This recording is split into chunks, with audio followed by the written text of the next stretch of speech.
Hey guys, I'm Kenneth. I'm the founder and head roaster here at Compound Coffee. Starting this week, we'll be filming a weekly video series where we're giving you pro tips with regards to roasting. So today, we're going to talk about what's the most important thing to look out for when you're cupping.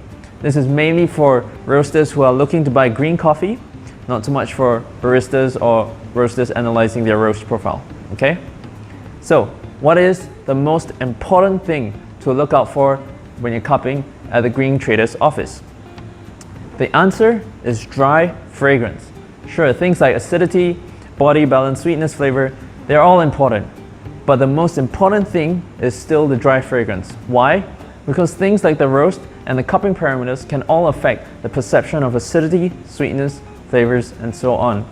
The one thing that remains mostly unchanged, regardless of the roast, is the dry fragrance. Whether you roast light or medium, the quality of the dry fragrance doesn't change that much. Some of the characteristics might change a little bit, but generally the quality doesn't change. So it really gives you an insight into what is the potential of this coffee that you're going to be tasting next.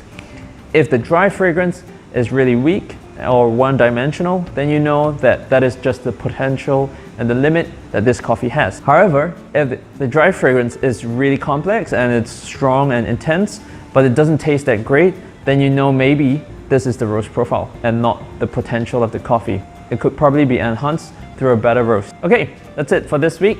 If you like more pro tips like this, please click the subscribe button below and follow us on Instagram or Facebook for more updates. And of course, if you have any comments, please leave them in the comment section below.